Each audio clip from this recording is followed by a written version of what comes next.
안녕하세요. 오늘도 사연살롱을 찾아주셔서 감사합니다.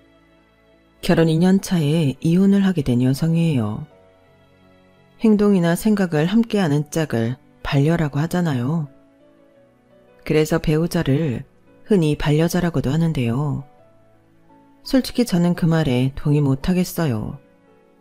그렇게 따지면 지구상의 그 많은 사람들이 이혼을 했을 리가 없으니까요. 저도 한때는 제 남편이 겉으로 표현을 안 할 뿐이지 저와 한 곳을 바라보고 있다고 생각했어요. 표현이 서투른 속 깊은 남자라고 믿었으니까요.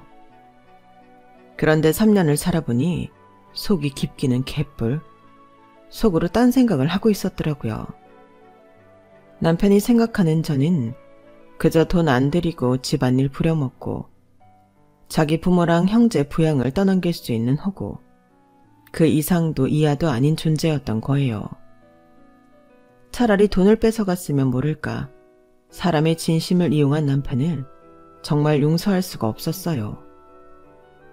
그런데 하늘도 이런 제 처지를 가엾게 여기셨는지 제 남편한테 천벌을 내리셨지 뭐예요. 그럼 지금부터 배은망덕한 제 남편의 파멸 스토리를 전해드릴게요. 저희 부모님은 너무하다 싶을 정도로 사람을 잘 믿는 분들이세요. 한 사람이 그러면 다른 한 사람이라도 덜해야 할 텐데 두 분이 똑같이 그러시니 사기도 많이 당하고 사람한테 배신도 참 많이 당하셨어요. 그런데 신기한 건 사람 때문에 돈을 잃고 나면 그 배로 돈을 벌어들이시고 그래서 살만하다 싶으면 또 사기를 당해 전 재산을 날리시고 그러다 생각지도 않은 일로 잃은 돈을 찾는 일을 반복하셨다는 거예요. 그래서 제 어린 시절을 돌이켜보면 저희 집이 잘 살았다고 하기도 그렇고 못 살았다고 하기도 그래요. 제 어린 시절 사진을 보면 100일 기념 사진은 손가락과 손목에 금붙이가 주렁주렁 걸려있는데 돌 때는 금붙이는커녕 사진 한 장도 없어요. 그때 동업자의 공금횡령으로 아빠 회사가 망해서 그럴 여력이 없었거든요. 그러다 유치원에 들어갈 무렵 외가 도움으로 시작한 식품 관련 사업이 성공을 하면서 저희 집은 망하기 전보다 오히려 더 생활이 윤택해졌어요. 그래서 초등학교도 사립초등학교에 진학하게 되었죠. 사립초등학교는 학비가 비싼 만큼 부유한 집안 아이들이 다녔어요. 당시엔 저희 집 상황도 꽤 좋았기 때문에 문제될 건 없었어요. 부모님들 직업에 따라 그리고 사는 정도에 따라 무리가 지어졌어요. 생일 파티나 과외, 특별활동 역시 그 무리들끼리 모여서 하곤 했죠. 초등학교 4학년 때까지만 해도 저희 집 사정이 좋았기 때문에 무리 안에서도 제가 중심이 되곤 했어요. 그런데 앞에서 말씀드린 것처럼 저희 집 사정이 롤러코스터처럼 부침이 심했잖아요. 4학년 2학기가 끝나갈 무렵 부모님이 믿었던 지인한테 사기를 당하면서 아빠 회사가 휘청거리기 시작했어요. 겨울방학마다 친구들과 스키캠프에 가곤 했었는데 그때 처음으로 저는 가지 못하게 되었어요. 그래도 아직은 저희 집 사정이 알려지지 않은 때라서 다들 경제적인 문제 때문에 제가 참여하지 못한다는 걸 알지 못했어요. 계약해서 학교에 갔더니 다들 제가 외국으로 가족여행을 다녀온 줄 알더라고요. 가은아, 너 겨울방학 때 가족여행 가느라 스키캠프 안 온 거라며? 어디로 갔었어? 미국? 아님 유럽? 생각지도 못한 친구의 질문에 잠깐 당황했지만 그렇다고 돈 때문에 못 갔다는 말을 하기 싫었어요. 너무 창피했거든요. 그래서 저도 모르게 거짓말을 해버렸어요. 미국 갔었어. 그럴 줄 알았어. 그럼 디즈니랜드도 갔다 왔겠네? 난 여름방학 때 갈 건데. 갔다 왔지. 한번 거짓말을 하고 나니 거짓말이 거짓말을 만들어냈어요.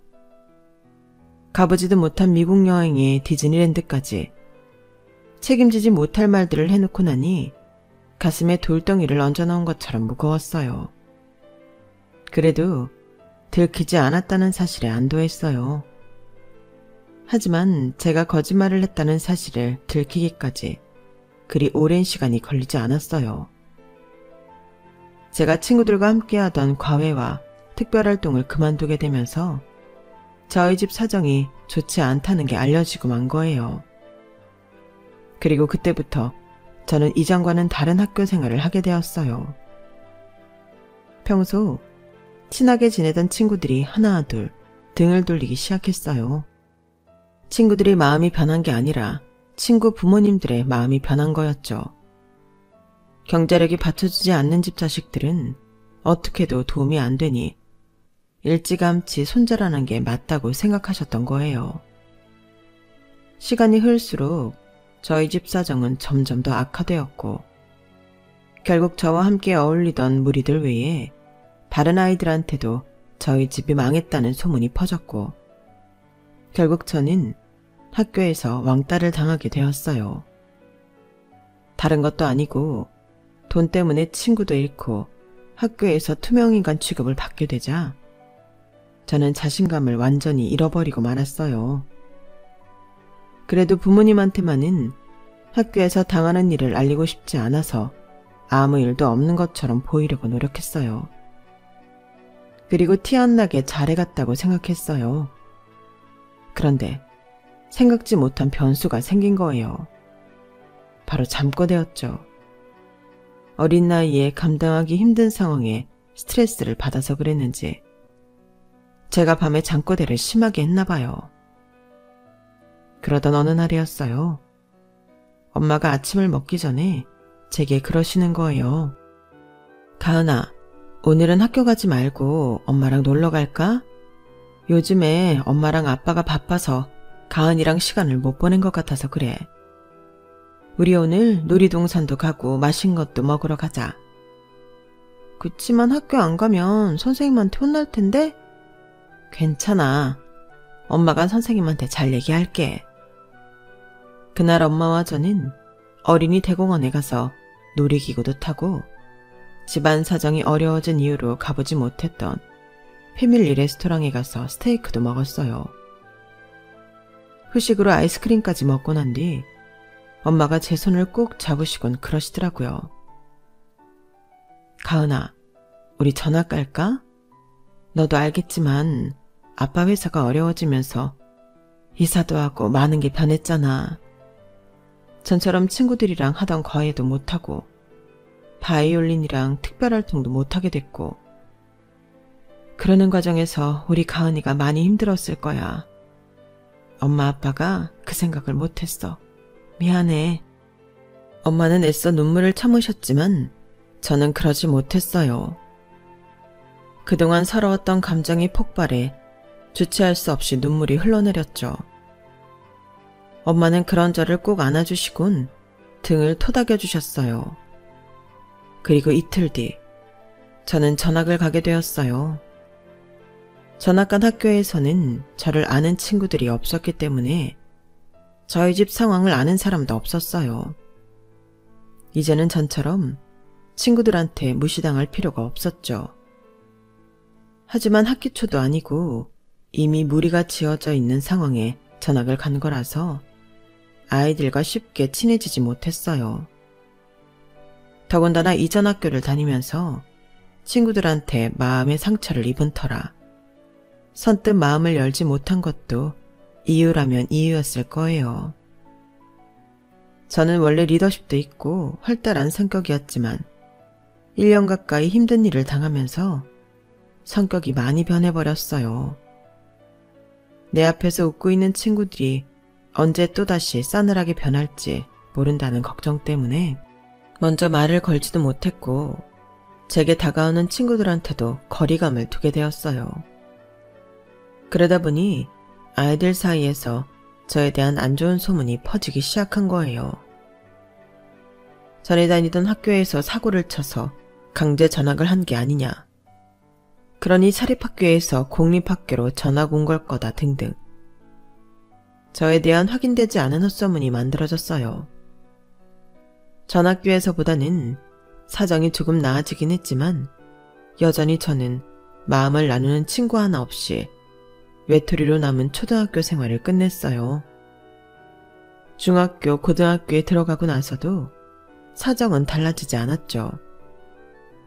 아빠 회사는 거의 파산 직전까지 가기는 했지만 다행히 해외에 수출 판로가 열리면서 기사회생을 하게 됐어요.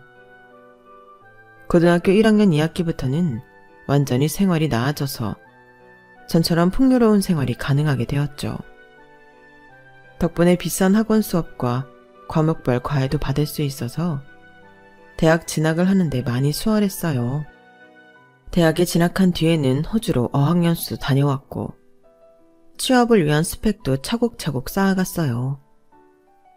어린 시절부터 워낙 롤러코스터 같은 경제 상황을 경험한 터라 언제 또다시 집안 사정이 어려워질지 몰라서 제가 빨리 취업에 성공해야 한다고 생각했어요. 그러니 대학 생활에 대한 여유 자체가 없었고 동기들과의 교류도 거의 없었어요. 그러다 보니 취업에 성공한 후에도 대학 동기나 선배의 도움을 받을 수가 없었어요. 한국 사회가 학연, 지연에 지대한 영향을 받는다는 걸 생각하면 엄청난 핸디캡이었죠. 그건 입사하고 얼마 안 돼서 바로 체감할 수 있었어요. 신입사원 연수가 시작되고 보니 상당수가 이미 각 부서의 대학 선배들을 통해 많은 정보를 얻은 상태더라고요. 아직 부서 배치가 되기도 전인데 각 부서 특징과 부서원들의 성향까지 다 파악하고 있었어요. 거기다 사교성이 좋은 신입들은 딱히 연줄이 없어도 스스로 친분을 쌓아가더라고요. 학창시절도 그렇겠지만 사회생활에서 인간관계가 얼마나 중요한지 실감이 나더라고요. 어린 시절 상처로 대인관계에 있어 폐쇄적인 저는 직장생활이 많이 힘들었어요. 입사 초기에도 그랬지만 입사 2년차가 되어가는 시점에도 달라진 건 없었어요. 그런데 그때 저희 부서에 새로운 인물이 나타난 거예요. 바로 미래의 제 남편이었죠. 해외 지사에서 2년간 파견 생활을 마치고 돌아온 남편은 회사 내에서도 실력을 인정받는 인재였어요. 타 부서에서 뺏어가려고 끊임없이 시도할 정도로요. 사교성도 좋아서 저희 부서는 물론 타 부서 사람들과도 돈독한 관계를 유지하고 있었어요. 해외에 나가 있는 동안에도 본사 사람들과 자주 연락을 해왔던 탓인지 위화감 없이 금세 팀 업무에 합류할 수 있었어요. 오히려 지난 2년 동안 한 부서에서 일했던 제가 더 공백기를 가진 사람처럼 부서원들과 융화가 힘들 정도였죠. 몰랐는데 저를 제외한 나머지 부서원들은 사적으로도 꽤 친밀하게 지내고 있었던가 봐요. 휴가 때 함께 여행을 다니는 부서원들도 있었고 상사의 주선으로 결혼을 한 직원도 있어서 꽤나 친밀하게 얽혀 있었어요. 업무 시간 외에 직장 동료들과 문자조차 나누지 않는 사람은 저뿐이더라고요. 그러던 어느 날이었어요. 퇴근 후 샤워를 하고 나왔는데 낯선 번호로 문자가 하나 왔더라고요. 남편이었어요. 혹시 주말에 시간이 되냐고 하더군요. 그 문자의 순간 이건 뭐지? 설마 데이트 신청? 하는 생각을 했어요. 그래서 단문을 망설이고 있었는데 바로 전화가 온 거예요. 놀라서 얼떨결에 받았더니 남편이 대뜸 이러는 거예요. 예스예요, 노예요. 네? 뭐가요? 문자 못 봤어요? 아, 보기는 봤는데요. 너무 갑작스러워서요. 그렇긴 하죠. 좀 더 일찍 연락했어야 하는 건데 내가 너무 늦었죠. 진작부터 마음은 있었는데 내 마음만으로 정할 수 있는 일은 아니니까요.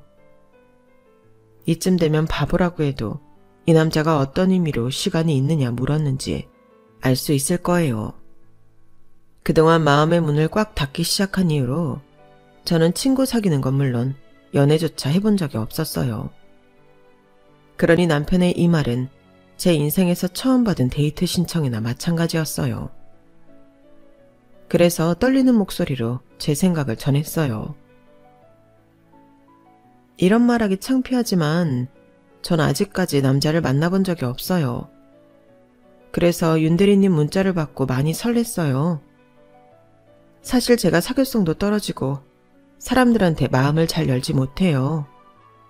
그래서 본의 아니게 오해도 많이 받았고 사람들한테 미움도 많이 받았어요. 그런데 먼저 이렇게 손을 내밀어 주셔서 정말 고마워요. 데이트 신청 받아드리겠습니다.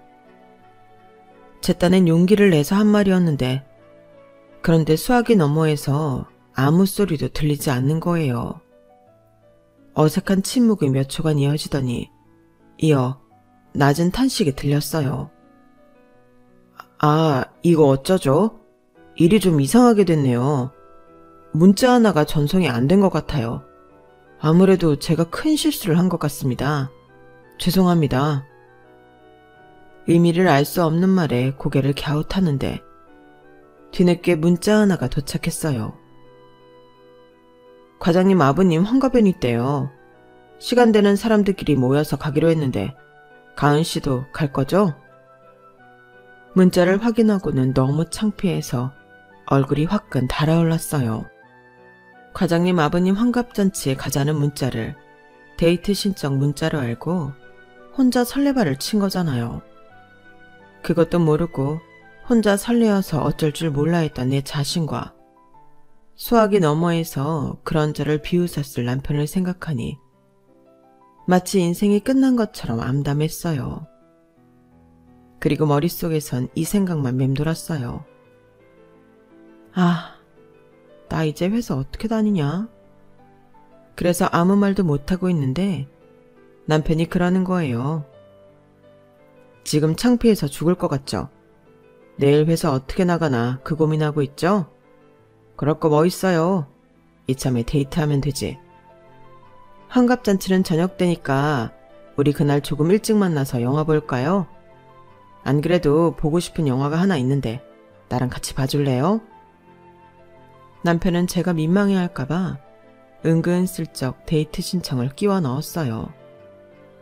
그리고는 제가 거절할 걸 막으려고 통화 중에 바로 약속 장소와 시간, 그날 볼 영화를 정해주었어요. 그 주 토요일. 그렇게 우리는 함께 영화를 보고 환갑연에 참석했어요. 제가 남편과 함께 식장에 들어서자 먼저 와 있던 직장 동료들이 저를 보고는 살짝 놀라는 표정이었어요. 특히 과장님은 더욱 그러셨죠. 진짜 왔네? 이게 웬일이야? 이가은 씨 원래 이런 데 참석 안 하잖아. 윤대리한테 이가은 씨도 같이 온다는 연락받고 깜짝 놀랐잖아. 암튼 와줘서 고마워. 여기 음식 잘 나오니까 많이 먹고 가. 과장님은 무척이나 반가워하시며 저를 맞아주셨어요. 그리고 다른 동료들도 살짝 놀라기는 했지만 그래도 반가워해 주시더라고요. 그날 저는 입사하고 2년이 지나도록 회사 밖에서는 단 한 번도 만난 적 없던 직장 동료들과 2차까지 술을 마시고는 3차로 노래방에서 즐긴 뒤 집으로 돌아왔어요. 학창시절에도 없었던 신나는 경험에 그날 밤 쉽게 잠들지 못했어요. 사람들과 거리를 두기 시작한 이후 이런 경험은 처음이라서 더 놀랍기도 했고 이런 기회를 만들어준 남편한테 고맙더라고요.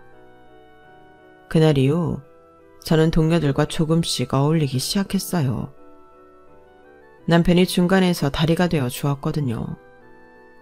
그래서 우리가 연애를 시작하고 직장 동료들한테 이 사실을 알렸을 때 다들 그럴 줄 알았다는 반응이었어요. 저는 특히 여직원 중 유일한 기혼자였던 김대리님과는 많이 친해졌는데요. 형제가 없고 인간 교류가 적어서 대인관계에 서툴던 저를 김 대리님이 많이 챙겨주셨거든요. 그래서 사적인 자리에선 언니라고 부를 정도로 각별한 사이가 되었죠. 김 대리님은 아무래도 기혼자다 보니까 시댁 제사나 경조사, 육아 때문에 야근하는데 제약이 많았어요. 아직 미혼이던 저는 그런 김 대리님을 대신해 업무를 맡아 해드리거나 그 밖에 도움을 드릴 수 있었는데 그걸 무척이나 고마워하시더라고요. 나 때문에 가은 씨가 피해도 많이 보고 매번 미안해.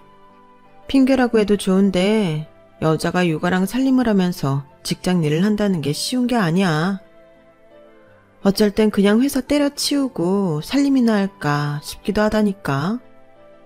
내 선배들도 그런 이유로 다들 회사 관뒀는데 나중엔 후회하더라고. 커리어 문제가 아니라 일단 생활 자체가 안 되거든. 애들 키우는데 돈은 또 얼마나 많이 드는지 그뿐인 줄 알아? 점점 나이 드는 양가 부모님들한테 들어가는 돈도 무시 못한다.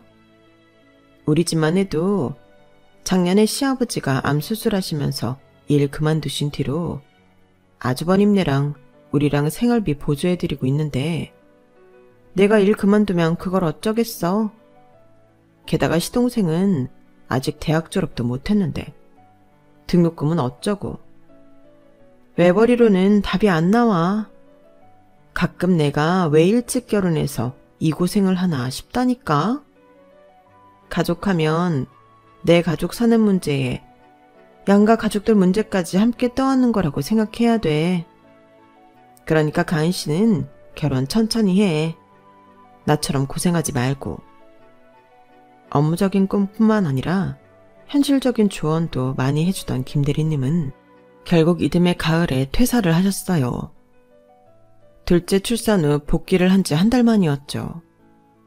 100일도 안 된 아이가 심장이 안 좋아 수술을 하게 되면서 어쩔 수 없이 그렇게 되었어요. 그리고 얼마 뒤 저는 남편과 결혼을 하게 되었어요. 결혼을 하고도 직장 생활은 이어갔는데 결혼하고 반년 만에 임신을 하게 되면서 현실적인 문제로 갈등을 하게 되었죠. 시부모님이 자꾸 출산 후에는 일을 그만두고 살림에 전념하라는 말을 하셨거든요. 저희 부부는 시댁 식구들과 단체톡으로 소통을 하는데 거기에 시아버지랑 시어머니께서 수시로 인터넷 기사나 블로그 내용을 올리곤 하시더라고요. 읽어보면 매번 비슷한 내용이었어요. 일하는 엄마에 대한 부정적인 내용들이었죠. 아이의 정서교육을 위해서라도 엄마가 곁에서 보살펴야 한다는 내용과 엄마의 사회적 욕심 때문에 가정이 파괴될 수도 있다는 시대착오적 내용을 담은 궤변글 등이 대부분이었어요. 어디서 이런 것만 찾아오시는 건지 어떤 면에선 참 대단하다 싶더라고요. 사실 저희 친정도 그렇고 시댁도 형편이 꽤 괜찮은 편이라서 돈만 생각한다면 굳이 제가 일을 안 해도 되는 상황이었어요.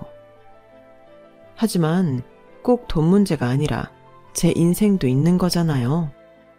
기껏 힘들게 공부해서 지금의 커리어를 만들었는데 가정을 위해야 한다는 허울로 저만 꿈을 포기하라고 강요하는 건 불합리하다고 생각해요. 그렇게 따지면 남편도 저와 같은 선택지를 받아야 하는 게 아닌가 하거든요. 하지만 되려 남편은 자기 꿈을 위해 회사까지 그만두고 창업을 하겠다는 거예요. 여보, 그걸 꼭 지금 해야 돼?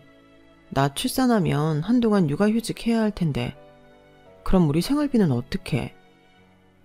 무슨 계산법이 그래. 내가 백수로 살겠다는 게 아니라 회사를 차리겠다고 하잖아. 회사 차리면 거기서 벌어들이는 돈이 있는데 왜 먹고 살 걱정을 해? 당신 나 못 믿어? 당신 눈에는 내가 그렇게 능력 없는 사람으로 보이냐고. 일도 시작하기 전부터 초를 뿌리냐? 그래, 100번 양보해서 당신 말대로 수익이 안 나는 최악의 상황이 된다 치자. 그런다고 우리가 손가락 빨고 살게 될 것 같아? 우리 부모님이 자기 손주랑 며느리를 그렇게 살게 내버려 두시겠냐고. 괜한 걱정 그만하고 당신은 태규에나 신경 써. 엄마가 부정적인 생각을 하면 태아가 그걸 다 느낀다잖아. 그리고 우리 아이를 생각해서라도 창업이 답이야. 당신이 언제까지 회사 생활 할 수 있을 것 같아? 육아휴직 끝나면 그 다음은? 직장인 목숨이 파리 목숨이나 다름없는데 유부녀의 애까지 딸린 직원을 회사가 끝까지 책임져 주겠냐고. 정리해고니 희망퇴직이니 당하는 건 시간 문제야. 그래서 내가 더 회사를 차리려고 하는 거라고. 남편은 어떤 말도 들으려 하지 않았어요. 창업을 하되 재출산 이후로 시기를 좀 늦추라고 했지만 역시나 씨알도 안 먹히더라고요. 제가 임신한 사실을 알기 전부터 준비해온 거라며 끝까지 뜻을 굽히려 들지 않았어요.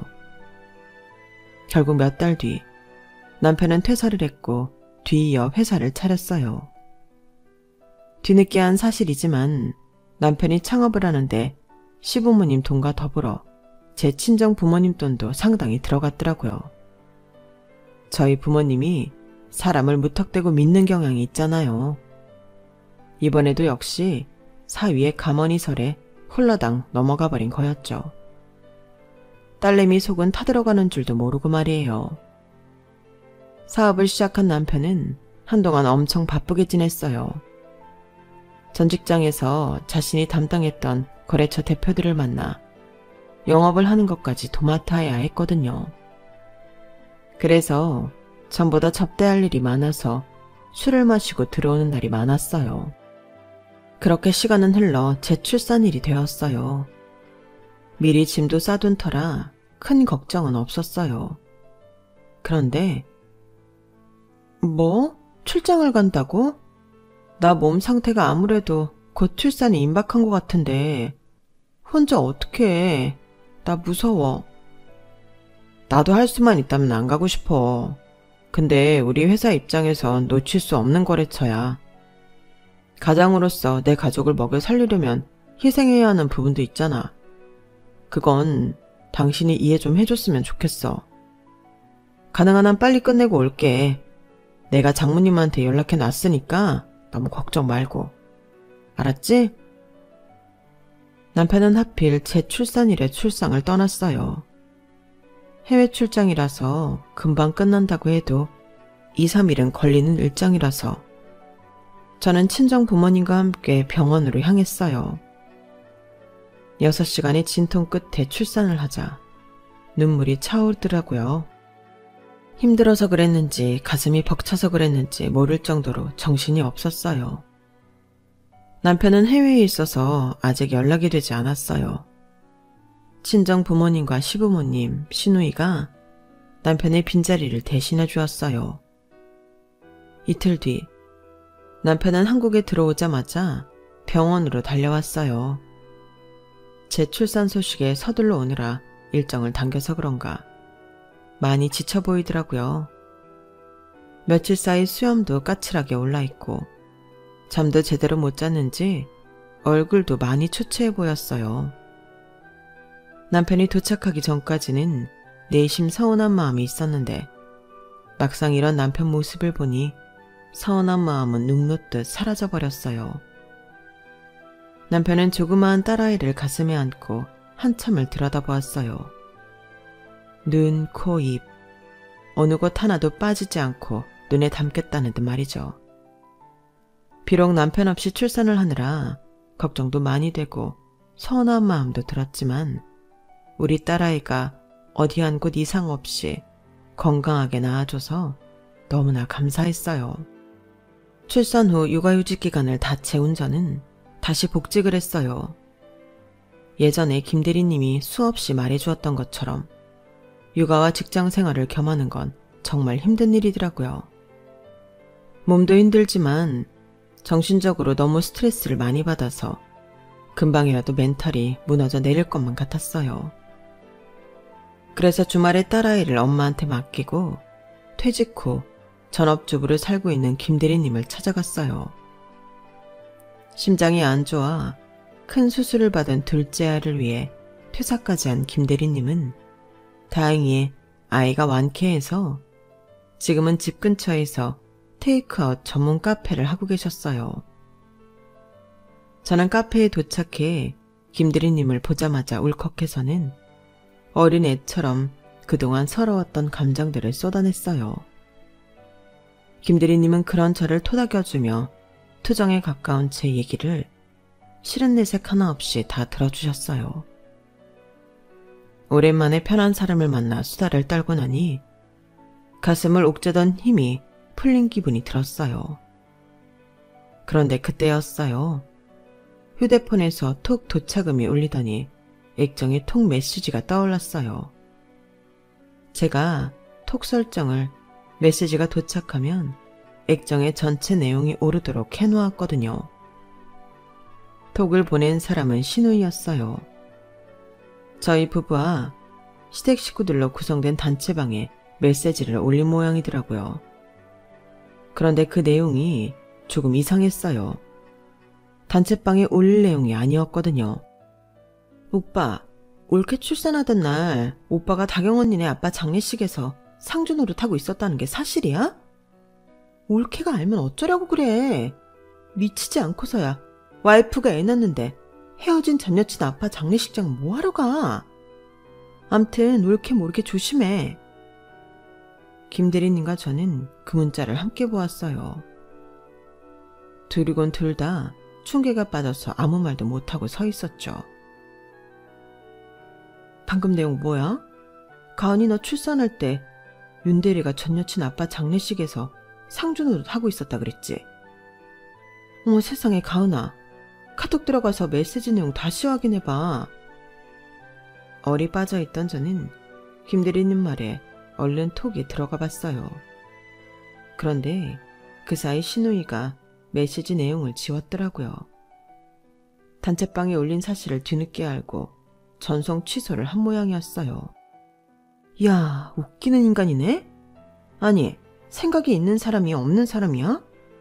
다른 날도 아니고 와이프가 출산하는데 전 여친 아빠 장례식에 가? 그것도 상주까지? 가은아, 너 괜찮아? 아니요, 안 괜찮아요. 지금 너무 화가 나는데 어떻게 해야 될지 모르겠어요. 언니, 나 어떻게 해야 돼요? 그러자 김대리님은 잠시 생각을 하더니 진지하게 물었어요. 먼저 이것부터 정해. 너 남편이랑 살 거야 말 거야? 그걸 정해야 방법을 찾지. 솔직히 마음 같아선 당장 헤어지고 싶었어요. 하지만 딸아이를 생각하면 섣불리 결정을 내리기가 힘들더라고요. 외도를 했다는 확실한 증거가 있는 것도 아니고 전 여자친구 아버지 장례식장에서 상주 노릇한 걸로 이혼까지 하기는 무리가 있었으니까요. 그래서 일단은 남편이랑 얘기를 해보기로 했어요. 그런데 석고대죄를 해도 모자랄 판에 남편이 선을 넘더라고요. 뭐? 이혼을 하자고? 내가 먼저 이혼 얘기를 꺼내도 모자랄 판에 되려 당신이 나한테 이혼 요구를 해? 당신 제정신 아니구나. 그 여자가 그러래? 자식도 버리고 자기한테 오라고. 그 여자가 그러더냐고. 말해. 말해보라고. 여기서 왜 다경이 얘기가 나와. 다경이는 아무 죄 없어. 이건 어디까지나 내 결정이야. 난 다경이가 변심해서 날 버린 줄 알았는데 그게 아니었더라고. 우리 어머니가 나한테 거짓말을 했던 거야.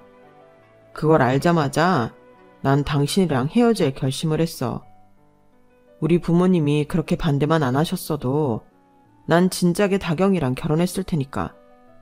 그러니까 우리 헤어지자. 충격적인 그 말에 한숨만 났어요. 남편은 집안의 반대 속에 여자친구와 사귀어 왔는데 여자친구가 변심을 하면서 헤어지게 됐다더군요.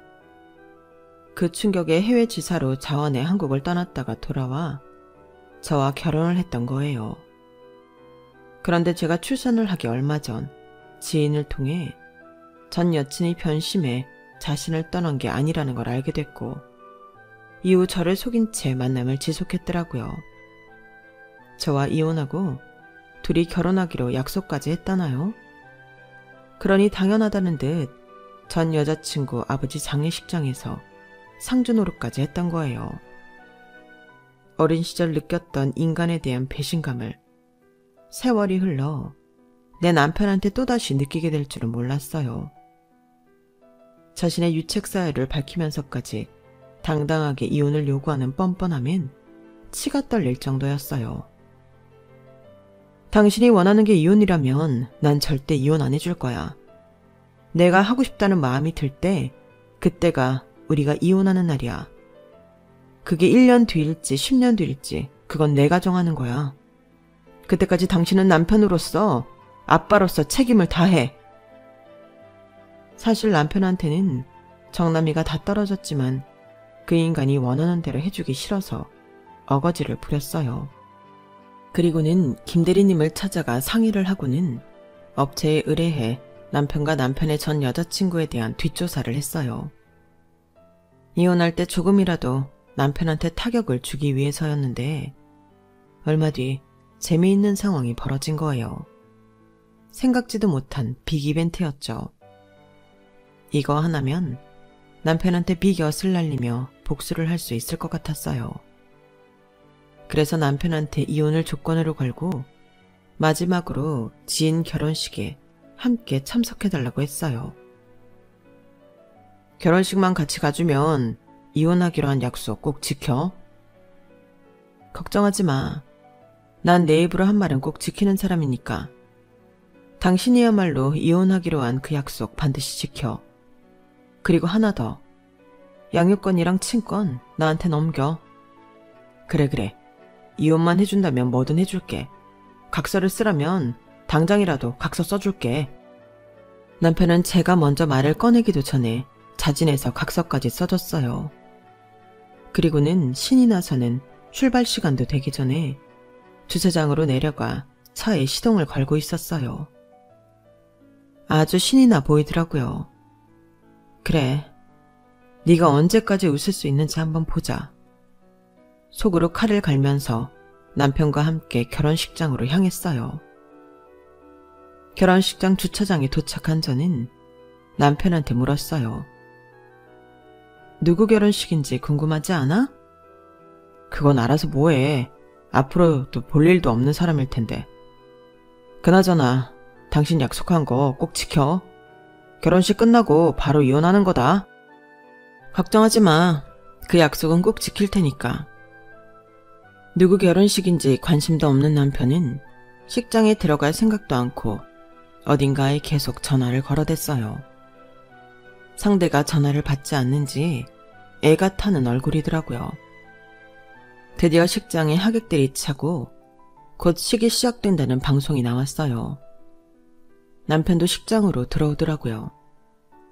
신랑 입장에 이어 신부 입장을 위한 피아노 연주가 시작됐어요.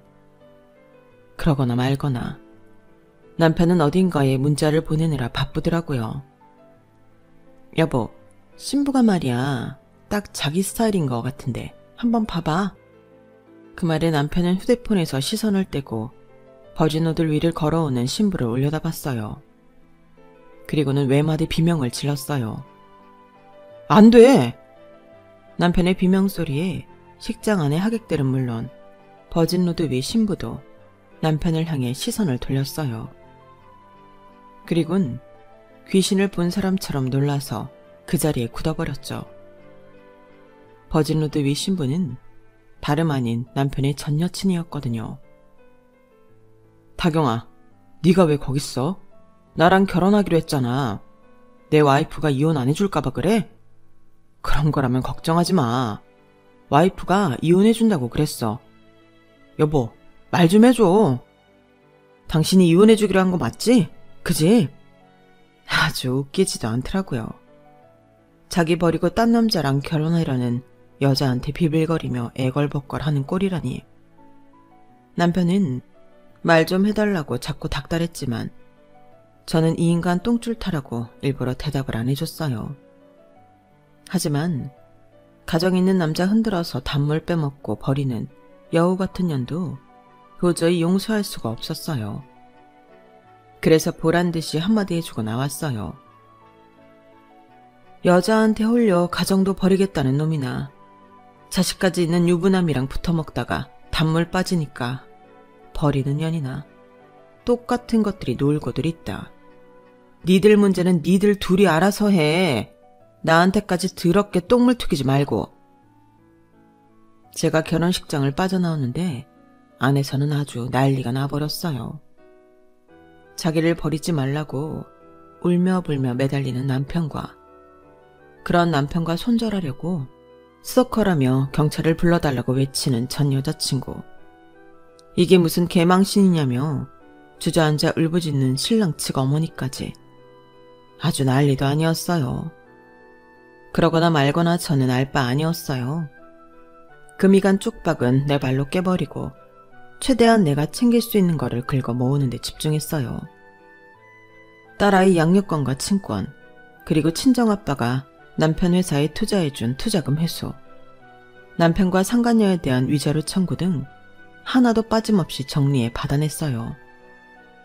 정말 다행이었던 건 아빠가 남편한테 돈을 빌려줄 때 제대로 된 차용증을 받아뒀다는 거예요. 사람 잘 믿기로 유명한 저희 아빠가 사위한테까지 꼼꼼하게 차용증을 챙긴 건 바로 저 때문이었어요. 아빠가 사기를 당해 회사가 휘청거렸을 때 제가 학교에서 당했던 일을 엄마한테 전해들으시고는 정신을 바짝 차리게 되셨거든요. 결국 이혼으로 자식도 잃고 회사도 잃게 되었어요. 남편 말이죠. 거기다 신랑 모친이 결혼식이 파투가 난 거에 대한 손해배상 및 상간남 위자료 청구 소송까지 당하게 되었어요. 시어머니는 시어머니대로 남편의 전 여자친구에 대해 소송을 걸었죠. 아주 끝나는 순간까지도 난장판이었어요. 현재 저는 딸과 함께 친정에서 살고 있어요. 제가 직장 생활을 해야 해서 엄마가 제 딸을 봐주고 계시거든요. 부모님께서는 이혼하고 돌아온 제게 화를 내기보다는 위로를 해주셨어요. 그리고는 우리 모녀의 든든한 버팀목이 되어주셨죠. 그러면서 한편으로는 걱정을 하셨어요. 제가 이 일로 인해 또다시 사람에 대한 마음을 닫을까 봐서요. 하지만 그런 걱정은 하지 않으셔도 될 거예요. 저는 사람한테 배신을 당한 게 아니라 인간 같지 않은 거한테 배신을 당했을 뿐이니까요. 그러니 더는 전처럼 마음의 문을 닫을 이유가 없는 거죠. 앞으로는 어떻게 하면 딸아이와 함께 행복하게 살 수 있을까? 그 한 가지만 생각하려고 합니다. 지금까지 제 사연을 들어주셔서 감사합니다. 저희 부모님과 제 딸과 함께 잘 살 수 있도록 응원해주세요. 항상 건강하시고 행복하세요. 여러분, 사연 댓글에 응원과 현명한 조언 부탁드려요. 좋아요와 구독은 저에게 큰 힘이 됩니다. 오늘도 좋은 일 가득하세요.